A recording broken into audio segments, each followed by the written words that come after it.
Uma boa noite a todos os presentes. Privilégio mais uma vez estarmos juntos, a igreja, podermos abrir a palavra de Deus nessa noite. Sempre digo que é para nós um privilégio. Nós temos visto ao redor do mundo, não sei quem tem acompanhado aí, cristãos na Síria sendo massacrados pelos muçulmanos ali, sem dó nem piedade, não há lei, não há o que fazer, ou se nega a sua fé, ou é morto de forma cruel. Mas nós ainda temos esse privilégio de abrirmos a palavra e não corrermos risco, né, com as nossas vidas aqui. Então, possamos aproveitar enquanto podemos. Hoje o nosso tema, Rico e Lázaro, Lucas 16, a partir do versículo 19. Eu tenho certeza que todos nós conhecemos bem essa parábola. Eu diria que é talvez a das mais clássicas, né? Quem não conhece, quem nunca ouviu alguém falar, mas não há como nós lermos isso aqui, um texto como esse, e não tirarmos cada vez uma lição nova para a nossa vida. Lucas 16, 19 a 31. Ora, havia certo homem rico que se vestia de púrpura e de linho finíssimo, e que todos os dias se regalava esplendidamente. Havia também certo mendigo chamado Lázaro, coberto de chagas, que jazia à porta daquele, e desejava alimentar-se das migalhas que caíam da mesa do rico. E até os cães vinham lamber-lhe as úlceras. Aconteceu morrer o mendigo e ser levado pelos anjos para o seio de Abraão. Morreu também o rico e foi sepultado. No inferno, estando em tormentos, levantou os olhos e viu ao longe Abraão e Lázaro no seu seio.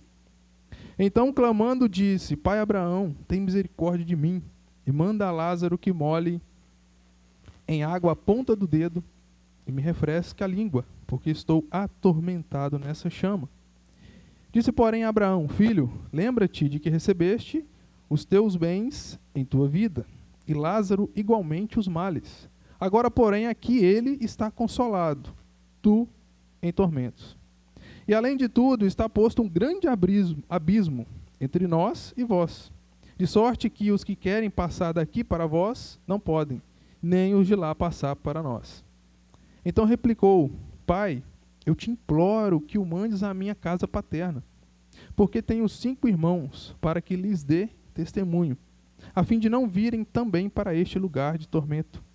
Respondeu Abraão: Eles têm Moisés e os profetas, ouçam-nos. Mas ele insistiu: Não, pai Abraão, se alguém dentre os mortos for ter com eles, arrepender-se-ão. Abraão, porém, lhe respondeu: Se não ouvem a Moisés e aos profetas, tampouco se deixarão persuadir, ainda que ressuscite alguém dentre os mortos. Amém.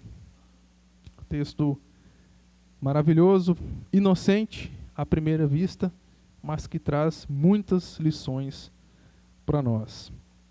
O contexto aqui é o mesmo de várias outras parábolas, né? Jesus está envolto de uma multidão e a vez aqui é com os fariseus. Versículo 14 do mesmo capítulo 16 fala: os fariseus que eram avarentos ouviam tudo isso e o ridicularizavam.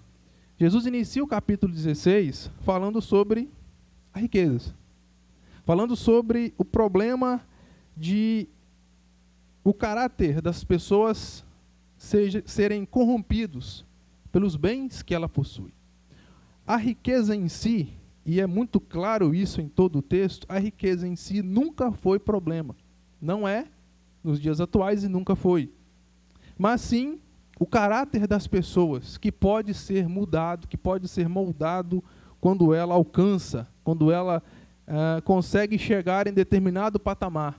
O seu, ou já nasce, né? Muitas pessoas já nascem no caso aqui, nós acreditamos que esse rico é um grande herdeiro de uma grande fortuna, então ele não conhece a pobreza. Por isso, ele é alguém de caráter difícil, ele é alguém avarento, ele é alguém que ama muito aquilo tudo. acima de todo o resto. E é isso que nós vamos ver aqui no nosso texto. Jesus está direcionando, ele propôs essa parábola para mostrar aos fariseus o quanto aquilo que eles mais amavam era prejudicial a eles, o quanto eles eram hipócritas, porque eles pensavam que, por eles, como eles eram ricos, eles eram mais abençoados do que os demais, que não eram. Por eles terem posses, eles eram mais bem vistos por Deus do que os demais. Então Jesus propõe esse ensino maravilhoso para ensinar para eles e para nós como seguir. Justiça social. O nosso autor, o autor da nossa revista, ele citou pontos muito interessantes. Apesar de que, como até comentei com o nosso irmão Josué, nós não andamos com ele em 100% do que ele comentou aqui, mas muita coisa é proveitosa para nós. O primeiro ponto, ele fala sobre justiça social. Essa parábola refuta a noção de que a riqueza indica a bênção de Deus e a pobreza seja um castigo pelo pecado. É o que nós já comentamos. Hoje em dia, em muitos grupos ainda se tem esse pensamento, de que se você não é próspero financeiramente, você está em pecado, tem alguma coisa errada, você não está servindo direito a Deus. Ainda existe esse pensamento, sendo que uma coisa não tem nada a ver com a outra. Nós vemos na própria Bíblia o próprio apóstolo Paulo. Quem era Paulo e como morreu Paulo? Paulo poderia ter sido um grande e muito rico homem. Morreu na pobreza, passando frio porque não tinha um casaco. Essa é a vida de muitas pessoas. E não há indício de que se alguém está passando dificuldades é porque está em débito com Deus. É isso que o texto vem deixar claro para nós. Refuta também a teologia da libertação, que vincula a salvação à condição social das pessoas. Salvação não é recompensa pela pobreza. O contrário também não é verdade. Se alguém está sofrendo, se alguém é um pobre coitado, não necessariamente aquilo ali é um castigo porque ele é salvo. Ele está passando por perrengues por ser um cristão. Não. Ele pode estar naquela condição por falta de empenho dele mesmo e ainda assim sofrer aqui e sofrer no inferno. Não é uma coisa que justifica a outra. A única conclusão que apresenta é que a situação econômica e social pode afetar o caráter da pessoa. Ou seja, em resumo aqui, você pode ser sim um rico e ser um servo fiel a Deus. Assim como você pode ser um pobre perdido. Uma coisa não significa necessariamente a outra. A ideia do nosso autor aqui é que a condição social, em algumas vezes, ela influencia no caráter. As pessoas que mais têm são as mais avarentas, são aquelas que menos olham para os outros.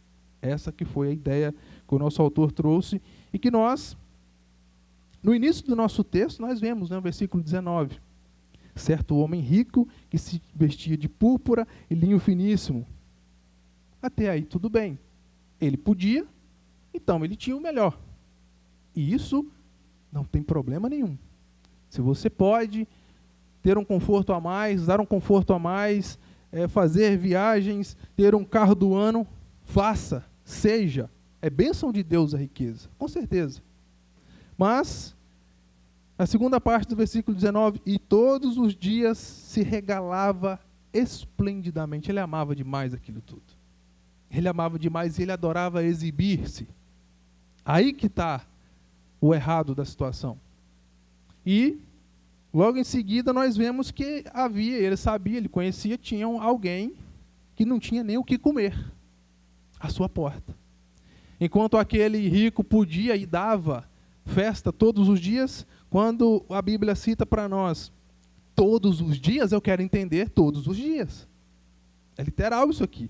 Ele não está falando de vez em quando, é todos os dias. Ele vivia uma vida de festa. Ele vivia uma vida para mostrar para os outros que ele tinha, que ele podia e que ele era. Em contrapartida, ele não conseguia enxergar aquele que não tinha o que comer e estava ali à sua porta.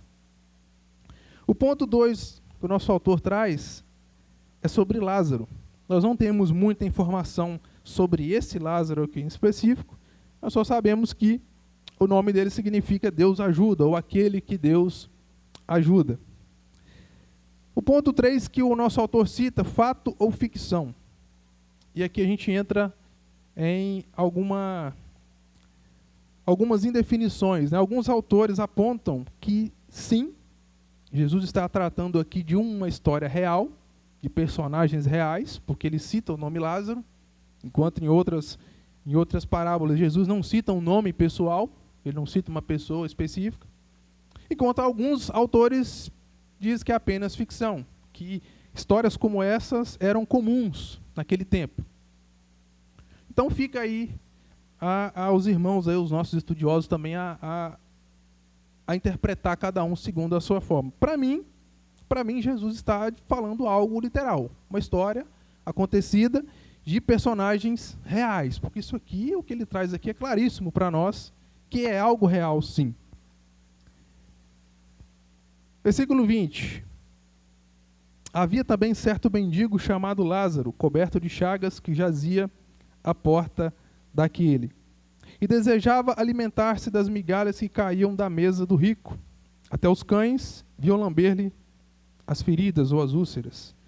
22, que é importante para nós.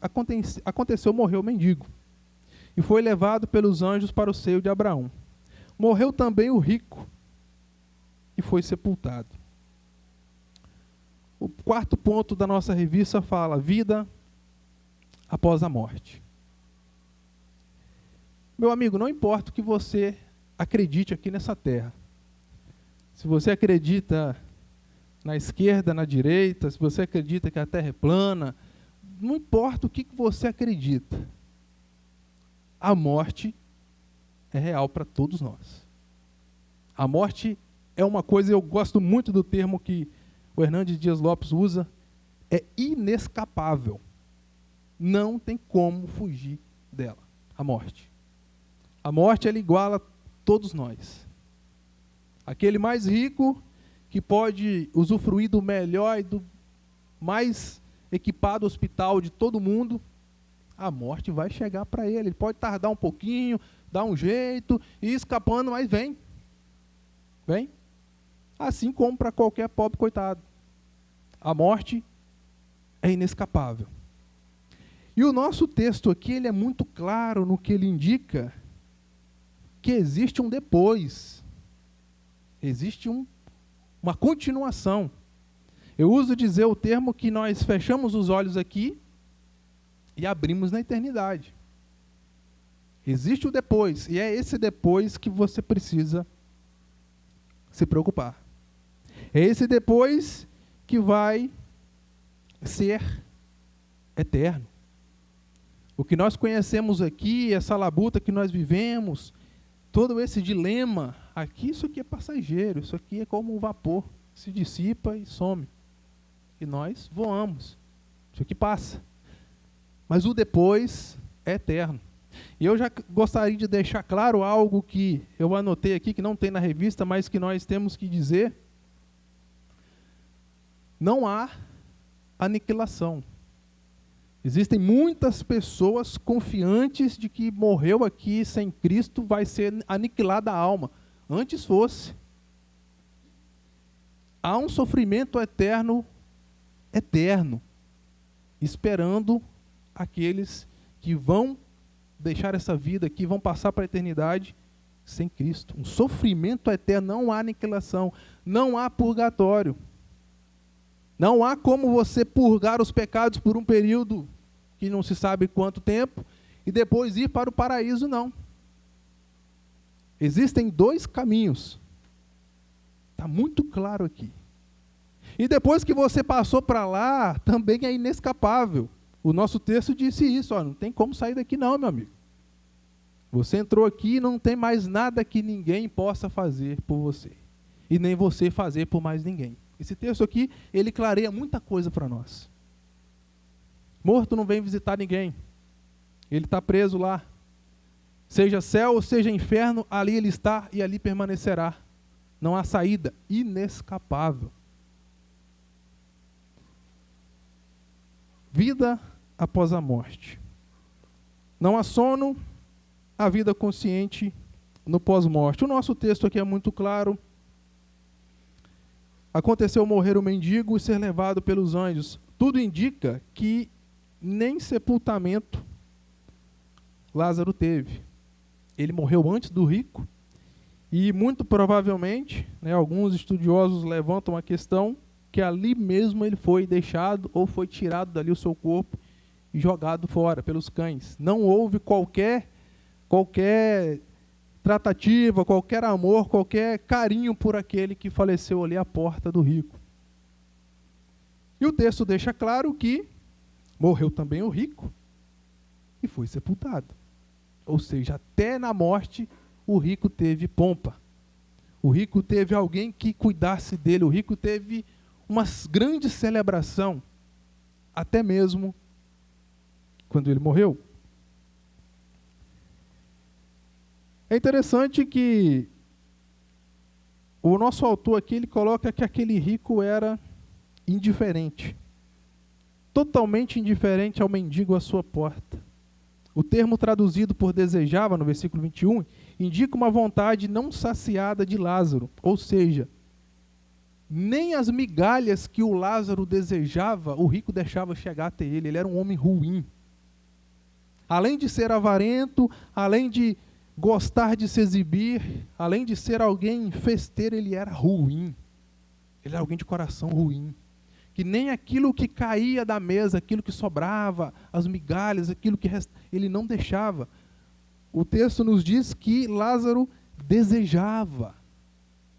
Se desejava é porque então não chegava até ele ficava só no desejo. Você imagina um coração de alguém com tamanha indiferença com aquele ali à sua porta naquela situação tão triste. E como nós já comentamos, ele nem ao menos fez um sepultamento digno, algo digno para o Lázaro quando morreu. E é interessante que na sequência do nosso texto, nós vamos pular aqui só para a gente fazer a referência, no versículo 25, disse, porém, Abraão, filho, lembra-te de que recebeste os teus bens em vida. O rico foi chamado à lembrança. Lá no inferno, Abraão falou para ele, olha, lembra do que você fez lá. Lembra do que você fez com Lázaro. Lembra de tudo aquilo que você viveu, da forma que você viveu, dos bens que você usufruiu. E alguém diz que há sono, que há morte da alma, que depois que nós morremos aqui, nós entramos num sono. Não, há consciência. A plena consciência da alma após a morte. E principalmente aqueles que irão para o inferno vão lembrar com remorso, com dor, com sofrimento de tudo que foi passado aqui, de tudo que ele passou, de todas as oportunidades que ele perdeu. No céu nós teremos uma consciência purificada, uma consciência que não nos deixará ficar tristes, que não nos deixará lembrar de coisas ruins, porque a própria Bíblia diz que ele enxugará dos nossos olhos toda a lágrima. Então não haverá motivo para chorar lá, não haverá motivo para se entristecer. Mas no inferno não. No inferno o sofrimento será tanto e muito mais apurado, muito mais forte, por conta das próprias lembranças daqueles que estarão ali. Daqueles que eles deixaram para trás, assim como foi com esse rico. Lembrou dos irmãos, lembrou de tudo que ele viveu, mas tudo perca de tempo. Você imagina o sofrimento, o remorso. Sabe, meu amigo, essa é a realidade. Pessoas estão indo por esses caminhos todos os dias. Todos os dias, milhares de pessoas acordam no céu ou no inferno. Conscientes. E é interessante também nós falarmos que, no versículo 24, ele fala, na segunda parte do versículo 24, e manda a Lázaro que molhe em água a ponta do dedo e me refresque a língua, porque eu estou atormentado nessa chama. Isso aqui foi a melhor palavra que o nosso tradutor conseguiu, mas era uma coisa terrível. Atormentado, essa palavra já é pesada, nesta chama.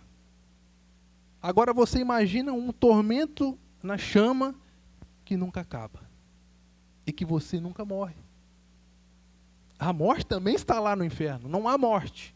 Alguém pode achar, não, eu vou sofrer por um tempo e serei aniquilado. Não, é eterno. Aí que é o problema. É eterno. Se houvesse alguma chance de aniquilação, ou algum purgatório, não, vou passar por um período ali de... Aí era fácil. Aí tudo bem. Mas o texto nos deixa muito claro que não. Você foi para lá inescapável. E muito mais, nos traz que a decisão tem que ser tomada em vida. Uma vez fechados os olhos aqui, não há mais o que fazer. Ah não, mas eu sou jovem, eu tenho toda a vida pela frente. Puxa aí, quantos jovens menos de 30 anos morreram hoje? De acidente, de infarto. Está morrendo jovem infartado, que é uma barbaridade. A morte está ao nosso lado. Basta um vacilo, basta um deslize e nós nos veremos na eternidade, nos encontraremos do lado de lá. E aí? Como estamos? Estamos preparados para isso? O nosso autor ele nos traz também que aquele rico ele era incorrigível. Veja bem que interessante. A atitude do rico esclarece que não foram as suas riquezas que o mandaram para o inferno, e sim o seu caráter. Olha que interessante. Mesmo na pior condição possível, o rico ainda tenta fazer Lázaro seu servo e mensageiro. Que homenzinho difícil. Ele estava no inferno e ele ainda queria que Lázaro o servisse. Incorrigível. Todos os seus erros, todo o seu mal vai com você junto para a eternidade, para o inferno. Para você ser ainda mais penalizado, ter mais remorso, mais dor, porque as pessoas são ruins. Esse cara era ruim. Além de tudo, ele era uma pessoa ruim e incorrigível. Nosso autor ele foi minucioso nessa abordagem, demonstrando total falta de arrependimento ao não buscar perdão por sua indiferença. Mas daqui já não há mais o que fazer. É inescapável a condição que ele está agora. Eu tenho certeza que todos que já foram para lá e que irão, se arrependerão. Se arrependerão. Por estarem em tamanha dor e sofrimento, se arrependerão lá. E todos vão de se ajoelhar adiante do Rei dos Reis para receber a sua condenação. Todos vão confessar o nome dele, todos se arrependerão. Mas a condição é inescapável. Aqui já não é mais um arrependimento para a salvação, mas só para receber a condenação. Inescapável. Comprova isso sua contestação da verdade dita por Abraão, querendo resolver tudo ao seu modo, né? Está no versículo 30. Lázaro, como nós já sabemos, ele era alguém que era totalmente dependente. O texto fala para nós que, inclusive, ele foi deixado lá, né? Versículo 20. Também certo mendigo, chamado Lázaro, coberto de chagas, que jazia à porta daquele. Algumas versões falam que ele foi deixado lá. Alguns estudiosos e comentaristas falam que ele tinha, inclusive, uma incapacidade de se locomover sozinho. Aí ele foi levado... E é interessante, irmãos, pensa bem.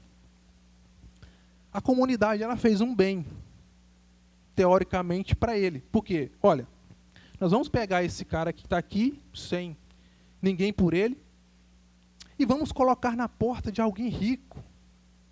De alguém que é um fariseu, esse cara era um judeu,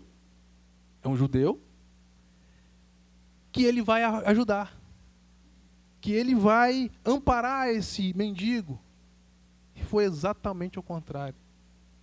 Foi ainda mais desprezado. Talvez se ele tivesse outro canto, ele teria algum alento, ele teria alguma ajuda, algum apoio de alguém. Mas por ele ser colocado na porta daquele, talvez o mais rico ali da cidade, da região, não sabe, mas ele foi completamente ignorado. É muito interessante como nós pensamos isso. às vezes Deus coloca pessoas no nosso caminho para nós ajudarmos elas.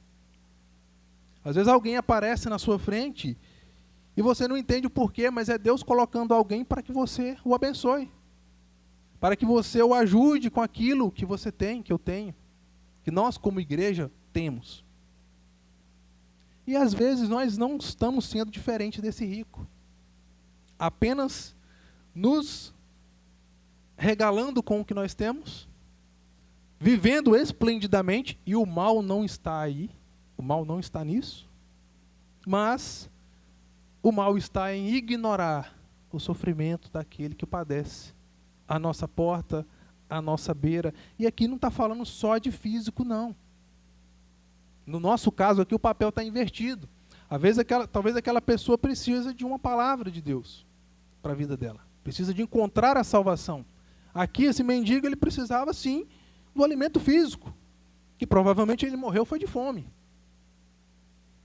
Mas no nosso caso, irmãos, às vezes alguém está na mesma situação aqui, nós como esse rico, ignoramos o sofrimento, a dor e as necessidades de quem está à nossa porta. Ele era manso. Lázaro era manso. Lázaro podia ser alguém rebelde, alguém que estivesse desapontado com sua vida. E como que nós reclamamos? Como que nós nos queixamos do conforto que nós temos? Se nós pararmos para analisar a história, os grandes reis, os grandes imperadores, eles não tinham energia elétrica, não tinham uma geladeira, não tinham um ventilador. Eles não tinham o conforto que nós temos. Morria por conta de uma gripe. Morria por conta de uma infecção. Hoje sim nós podemos dizer que nós somos uma geração abençoada por Deus, por tudo que nós temos. Ah não, mas eu queria ter muito mais. Ok, mas imagina só a diferença deles para nós. O quanto a humanidade avançou e nós hoje desfrutamos desse conforto, dessas melhorias que nós tivemos. E aqui, Lázaro, ele mostra uma mansidão que às vezes falta para nós também. Ele podia ser alguém rebelde. Não, eu não aceito essa vida que eu levo. Não, eu não concordo com isso. E às vezes nós somos rebeldes com algo que nos acontece, com o nosso estado de coisas, mas não fazemos nada também para mudar. Queremos que mude por um milagre. E Deus age milagrosamente quando nós buscamos. Existe o fazer também para que o milagre aconteça. Se você está doente e quer um milagre de Deus, a minha receita para você é tomar o remédio, que o milagre vai chegar. Não creia só no milagre de Deus. É claro que Deus pode fazer, claro que sim, irmãos. Mas o que está à nossa mão, faça. Faça que o milagre venha. E às vezes nós estamos rebeldes com a nossa condição, com aquilo que nós temos, e sempre querendo mais, sempre almejando mais. Ele manso, não tinha nada. Provavelmente morreu, foi de fome. Mas nós não vemos no texto ele reclamando de, olha, tem esse rico aí, mas eu estou aqui, ele não me dá nada. Não. Ele apenas viveu a vida dentro do que tinha para ele viver. Ele viveu uma vida, mesmo sofrendo, mesmo ali. Eu entendo que ele morreu por falta do que comer, por mantimento mesmo. Mas nós não vemos ele clamar. A Bíblia ela não traz para nós, irmãos, claramente, mas nós entendemos que em algum momento ele creu em Deus. Se ele foi para o paraíso, se ele estava no seio de Abraão, de alguma forma ele ouviu a palavra de Deus, Moisés e os profetas, como o próprio Abraão cita aqui, e ele creu nas profecias, ele creu em Deus, ele creu que haveria um Messias escolhido para vir libertar o seu povo, e não uma liberdade política, mas uma liberdade espiritual. E o pai Abraão, no versículo 3, o seio de Abraão era reservado aos seus filhos. Como Paulo ensina, os verdadeiros filhos de Abraão são aqueles que creem. Isso está em Gálatas 3, 7. apesar do rico ser descendente de Abraão, isso está no versículo 24 e 25, e isso não lhe garantiu salvação. Ele era judeu. E por ser rico, provavelmente esse homem ele tinha um conhecimento muito grande daquilo que se tinha de palavra de Deus na época, que era restrito às leituras no templo, lá nas sinagogas, ou aqueles mais abastados conseguiam comprar cópias, que eram muito caras. Então, provavelmente, ele e a sua família conheciam. Aqui nós não estamos lidando com um ser inocente da palavra, não. Aqui é um judeu e provavelmente conhecedor da palavra de Deus. Mas isso não foi o bastante para ele. Assim como Abraão revelou o caminho para a salvação por meio das Escrituras, as Escrituras que revelam o que está por vir. Cristo e sua obra redentora. O único caminho para a salvação.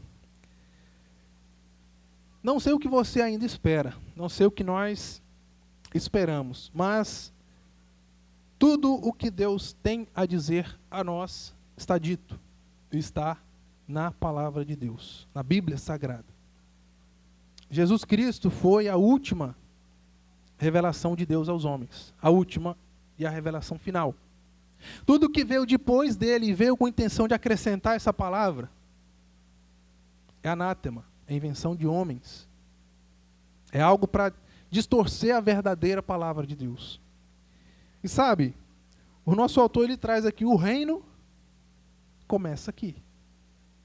Porque é aqui que nós decidimos o futuro. É aqui que nós decidimos a eternidade. O que se começa em vida permanece, mas o que não se faz torna-se impossível após a morte. Essa frase é impactante, você tinha que pensar nela. Porque talvez você está dando tempo ao tempo. E como eu disse, a morte não avisou o rico quando ela ia chegar. Alguém que estava vivendo o seu melhor. Nós não sabemos a idade, não sabemos as condições físicas dele, se ele era uma pessoa saudável, não traz detalhes, mas a morte é real. Seja novo, seja velho, seja doente, seja são. Às vezes nós utilizamos aquela expressão, né? Alguém sofrendo anos e anos e anos de uma doença e sempre alguém esperando que ela morra. Morre um são antes. Morre outro que você nem imaginava. Uma batida de carro mata 5. E aquele que está doente, 10 anos, está lá vivo. A morte não é algo que se espera, irmão. A morte não é uma coisa que você olha para alguém, não, essa pessoa aqui vai morrer em 6 meses, porque está doente. Não, nós sabemos, a vida nos mostra isso. A morte, ela está à nossa espreita.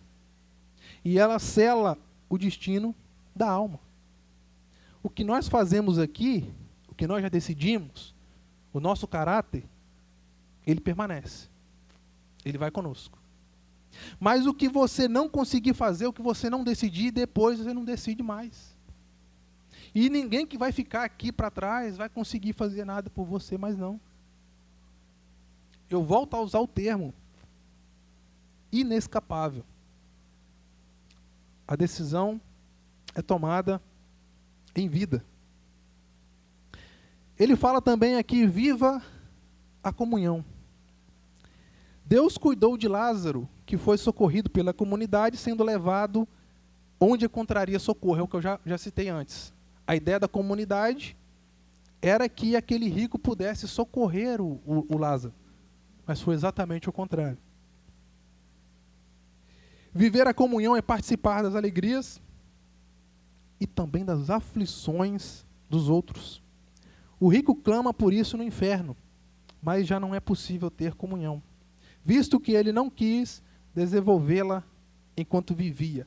É um ponto interessante aqui, às vezes nós só gostamos de ter comunhão quando há festa, quando há motivo para comemorar. Às vezes nós só gostamos de estarmos juntos quando a celebração é por uma coisa boa. Obrigado. Mas o que o texto nos traz que é algo que também deve ser dividido. A nossa consciência, o nosso amor, o nosso aconchego também deve alcançar aqueles que sofrem. E muito mais isso.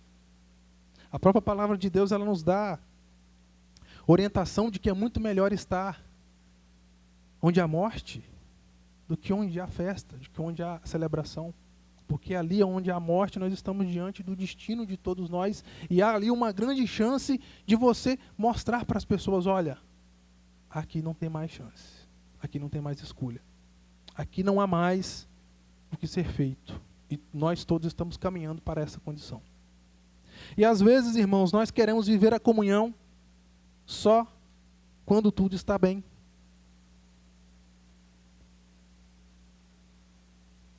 Claro que é importante festejarmos, celebrarmos, agradecermos a Deus pelas bênçãos recebidas, claro que sim. Mas quando alguém sofre, nós precisamos sofrer juntos. Quando alguém perde, nós precisamos nos unir e ajudar. A vida em comunidade, a vida em igreja, ela não pode apenas se apoiar nos momentos bons, nos momentos onde celebramos a vida, mas principalmente quando nós, a igreja, acolhemos as pessoas em seus piores momentos, nos momentos de perda, nos momentos onde a pessoa precisa só talvez de um abraço, de um ombro amigo, às vezes nem de palavras, mas a presença nossa ali, no apoio. E é uma demonstração para nós também de que toda essa vida regalada que esse rico viveu, às vezes as pessoas vivem hoje as suas vidas dessa maneira aqui e acham que são tão mais felizes que os demais. Talvez naquele momento até seja. Mas o resultado disso é muito pior. O resultado do desamor por aqueles que precisam de fato de ajuda. O resultado de uma vida da forma com que esse rico viveu, imagina agora, todo um sofrimento eterno. Não resultado apenas da forma com que ele viveu, mas do seu caráter que foi corrompido por aquilo que ele tinha. Viva a salvação. Diferentemente do que o rico pensava, o conhecimento de Deus e da salvação não provém de uma revelação milagrosa e extraordinária. O rico conhecia. Quantos hoje conhecem? Mas não querem abrir mão de viver a sua vida. Não querem abrir mão de viver da forma com que o rico viveu. Em desamor total aos demais. Em falta de empatia. Vivendo uma vida só para si. 100% egocêntrica. Não conseguir nem sequer dar um prato de comida a alguém que está morrendo de fome à sua porta. A lição que Jesus dá aqui aos fariseus é, olha, tudo bem, vocês são ricos e vocês conhecem. Vocês conhecem. Vivam o que vocês conhecem. Façam diferente, sejam diferentes. Não se achem mais abençoados, e provavelmente esse rico se achava, não, eu posso porque eu já sou abençoado, então não preciso de mais nada para agradar a Deus. Eu não preciso fazer mais nada porque eu já estou no topo da cadeia. Eu sou abençoado demais porque eu sou rico. E de fato, como nós já dissemos, a riqueza sim é uma benção. O recurso financeiro é uma benção. Mas para abençoar outras pessoas também. Para ser generoso. Quanto mais nós temos, mais nós devemos abençoar outras pessoas com o que nós temos. Conclusão, não nos cabe questionar porque alguns são ricos e outros são pobres. Porque alguns sofrem e outros não. Às vezes nós levantamos um questionamento, né, na nossa mente. A gente vê, como eu disse aqui, não só na Síria, mas nós temos acompanhado também, de novo na África. Quantos e quantas igrejas inteiras têm sido dizimadas? E às vezes a gente levanta a pergunta, puxa vida, por que tanto sofrimento? Por que essas pessoas sofrem tanto? Por que não há um cessar de tudo isso? Não tem resposta. Não tem resposta. Esse porquê aí está aquém do nosso entendimento. Está na mão de Deus. Assim como não tem resposta para aquilo que nós vivemos hoje aqui no nosso país, não tem resposta para o que muitos vivem lá, não tem resposta. Mas sabe, irmãos, vamos trazer a condição deles para nós. Como seria a nossa reação em um Brasil islâmico que persegue cristãos? O que seria da igreja evangélica brasileira? O que seria da igreja protestante? O que seria da igreja católica? O que seria de todos aqueles que professam Cristo? Como seria a nossa condição? O que seria de nós? Às vezes é muito fácil a gente levantar questões, mas traz para nós.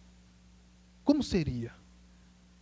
Fica aí a meditação para cada um. Não tem resposta, mas às vezes nós não somos mansos como Lázaro e queremos questionar aquilo que não nos cabe. Cabe a nós decidirmos o que fazer com o que nos é dado. É isso aí. Se você tem oportunidade, faça. Se você tem campo para trabalhar, faça. A você que ainda tem dúvida, que ainda não conhece, que ainda não sabe o seu destino, olha, escolha. E escolha logo. Porque nós não sabemos o amanhã. A morte é uma surpresa. A vida é uma caixinha de surpresas e a morte é uma delas. Você pode abrir e pode se deparar com ela. Ricos ou pobres, devemos viver, propagar e sinalizar o reino de Deus na terra. E aí eu fiz algumas perguntas. Qual o seu estado hoje? Qual o meu estado hoje? Diante do texto que nós lemos. Diante de duas pessoas que morreram, a morte é igual para todos, mas o destino não. Alguém que escolheu em vida, alguém que ouviu a leitura da palavra de Deus e creu, foi para o seio de Abrão. Não porque era pobre, não porque era mendigo, não. Porque ele creu. E outro que vivia regaladamente, tinha todas as oportunidades que a vida podia dar. E às vezes a gente pensa nisso, né? Não, se eu virar crente hoje, eu não vou conseguir aproveitar a vida. Talvez foi esse o pensamento desse rico aqui. Eu sou judeu, eu conheço, mas deixa eu curtir um pouquinho. A morte chegou antes. A morte pegou de surpresa e levou embora. E às vezes você está dando esse mole, vamos dizer assim. Você está dando chance para ficar perdido, mesmo conhecendo. Mesmo conhecendo. A morte é real, a eternidade é inescapável. Você deve fazer a sua escolha. A última frase para nós encerrarmos. Talvez as pessoas de Deus fossem mais arrojadas em seus testemunhos se passassem um segundo apenas no inferno. Talvez nós, a igreja, fôssemos mais firmes, mais arrojados, mais determinados, se por um segundo nós experimentássemos o sofrimento que esse homem passou. Ele falou: estou atormentado nessa chama. Não há sono da alma. Não há descanso, não há aniquilamento. Ele estava consciente e sofrendo. Atormentado nessa chama. Pense bem. Pense bem qual o caminho você está tomando nessa noite. Que aquilo que você tem, que aquilo que eu tenho, não venha me tornar ou te tornar insensível, incorrigível como esse rico. Mas que o que nós temos, o pouco que nós temos, que nós possamos ajudar os demais, que nós possamos contribuir, que nós possamos viver o melhor, sim, e nos é permitido isso. É permitido ao cristão viver o melhor? Claro que sim. Obedecendo a palavra de Deus e amando e ajudando, sendo caminho de Deus para os demais. Nos é permitido. Mas que nós tenhamos, primeiramente, o primeiro passo para isso é crer em Deus. Crer em Deus. Creia nele e não tenha mais dúvida do seu destino depois. A morte é uma realidade. Que o destino da sua eternidade você decide hoje. Você decide aqui. E agora? Basta crer em Deus para que a sua passagem seja entregue a você, você seja selado, porque já está garantido. A vitória da igreja não vai acontecer, ela já está garantida. Mas nós temos que pegar a passagem. Você precisa aceitar o convite. Não durma hoje sem o pleno conhecimento, a plena certeza de para onde você vai. O destino de todos nós aqui é a morte. Mas o depois você pode mudar. O depois é você que escolhe. Amém.